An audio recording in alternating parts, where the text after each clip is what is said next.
Sumber daya alam. Halo teman-teman, salam Neobi. Ada 3 hal yang perlu kita ingat tentang sumber daya alam. Pertama, pengertian sumber daya alam. Sumber daya alam adalah semua kekayaan berupa benda mati maupun benda hidup yang berada di bumi dan dapat dimanfaatkan untuk memenuhi kebutuhan hidup manusia.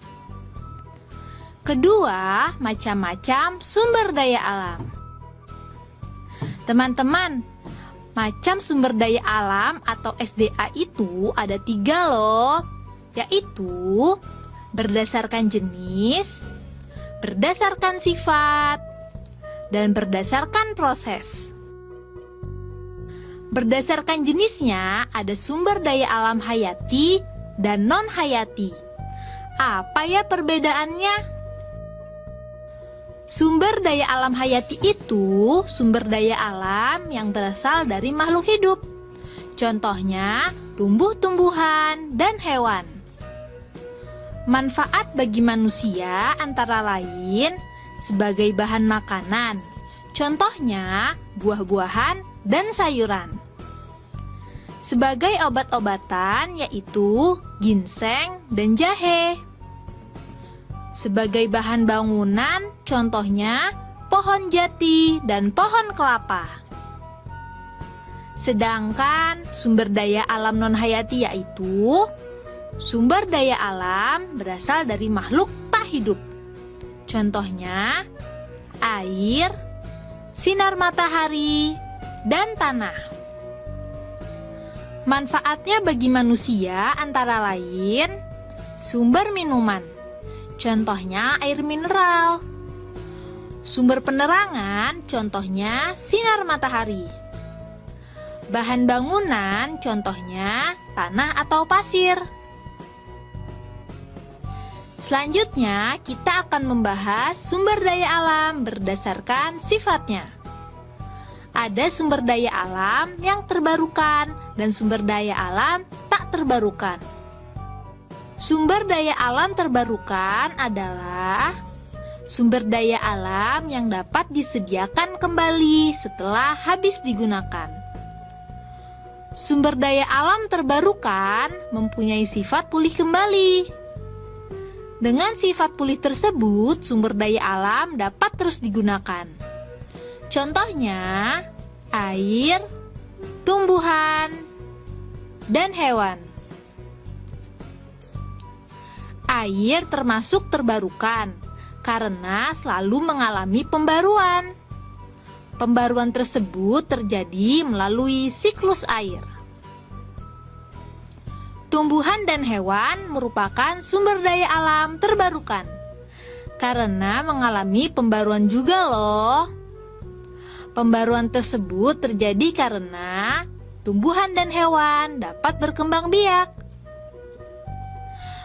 Sumber daya alam tak terbarukan adalah sumber daya alam yang sulit disediakan kembali setelah habis digunakan.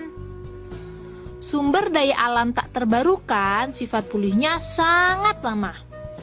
Untuk penyediaannya pun perlu proses yang panjang, seperti pengeboran, pengolahan, dan lainnya. Sehingga apabila telah habis terpakai, sumber daya alam ini sulit disediakan kembali. Oleh karena itu, pemakaiannya harus dihemat ya. Contoh sumber daya alam tak terbarukan antara lain batu bara dan BBM.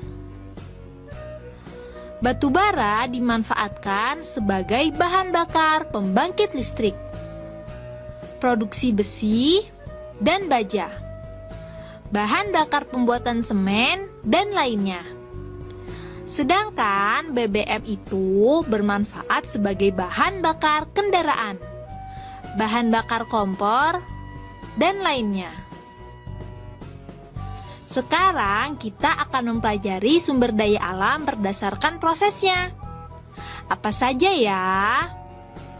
Sumber daya alam berdasarkan prosesnya itu ada yang langsung digunakan dan ada yang tidak langsung digunakan.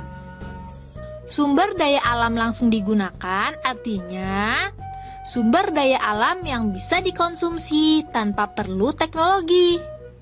Contohnya antara lain buah-buahan, sayuran, dan air. Sumber daya alam tak langsung digunakan artinya sumber daya alam tersebut baru bisa dikonsumsi setelah diproses dengan teknologi. Contohnya minyak bumi, batu bara, minyak goreng, dan lainnya.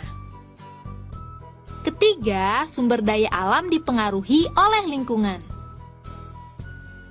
Kondisi lingkungan sangat mempengaruhi keberadaan dan kualitas sumber daya alam.